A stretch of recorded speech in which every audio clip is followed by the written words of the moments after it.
numéro 13, N'Golo Kanté, du rejeté au plus demandé, de la CFA2 à la Première Ligue, de Boulogne à champion du monde. L'incroyable histoire de N'Golo Kanté. Il est né le 29 mars 1991 à Paris de parents immigrés maliens. À 11 ans, N'Golo Kanté signe sa première licence à la Jeunesse sportive de Suresnes, club le plus proche de son quartier. Il va très rapidement sortir du lot, doté d'énormes capacités d'endurance. N'Golo Kanté va systématiquement être surclassé. Il frappe à la porte de plusieurs centres de formation, comme ceux de Lorient, Rennes, Sochaux et l'INF Clairefontaine. Pourtant, tous ne se bousculent pas pour l'enrôler dans leur rang. La raison, son 1m69, jugé indispensable pour des centres de formation qui jugent encore le talent par des centimètres. Faudra attendre le début des années 2010 pour le voir quitter la promotion d'honneur. Ses performances et son énorme potentiel ont attiré l'attention du club de Boulogne-sur-Mer. Il se voit proposer un contrat amateur. N'Golo y fait ses classes pendant 2 ans avec la réserve, avant de définitivement saisir sa chance à la descente du club en national à l'exercice 2012-2013. Alors là, c'est la révélation. Il termine meilleur joueur du championnat et signe un contrat de 3 ans avec Caen, alors à cette époque-là en Ligue 2. N'Golo Kanté découvre le monde professionnel et se montre très rapidement comme une pièce maîtresse de l'effectif caennais. Encore mieux, il termine dans l'équipe de l'année de Ligue 2, s'affirme ensuite comme l'un des principaux artisans du maintien de Caen l'année suivante dans l'élite.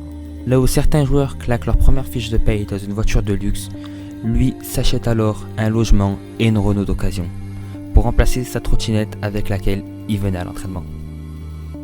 L'Olympique lyonnais, et surtout l'Olympique de Marseille, propose 6 millions d'euros pour s'attacher ses services. Leicester en propose 9. Offre acceptée. Il arrive alors incognito en Première Ligue, un choix qui fait jaser au sein du club. Claudio Ranieri, lui, n'en veut pas. Alors que Leicester jouait son maintien dans l'élite, N'Golo Kanté, lui, met son entraîneur dans la poche. Le numéro 14 des Foxes se montre même comme un joueur indispensable dans le système de jeu du tacticien italien.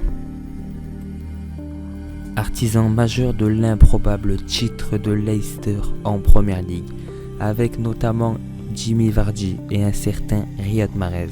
Cette saison-là, N'Golo Kanté montre à tout le monde ses capacités d'endurance. Il est celui qui a le plus couru pendant les matchs de Première Ligue. Il courait des kilomètres et a montré à tout le monde qu'il était l'homme au bibougon.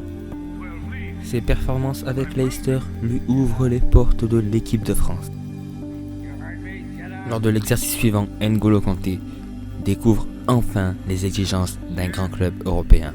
Il signe contre 35 millions d'euros à Chelsea, où il gagne son 2e titre de champion d'Angleterre consécutif.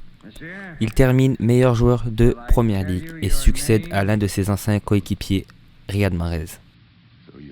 Il termine 8e au Ballon d'Or 2017 et à présent considéré comme l'un des meilleurs milieux de terrain au monde. Il continuera sa folle ascension jusqu'à être champion du monde. 1 an après, il remporte l'Europa League avec Chelsea. Il est aujourd'hui demi-finaliste de la Ligue des Champions et va disputer l'Euro 2020 ou 2021, ça dépend comment vous voulez l'appeler, avec les Bleus. C'est l'un des footballeurs les plus humbles, les plus aimés du football. C'était l'histoire de N'Golo Kanté, du rejeté au plus demandé.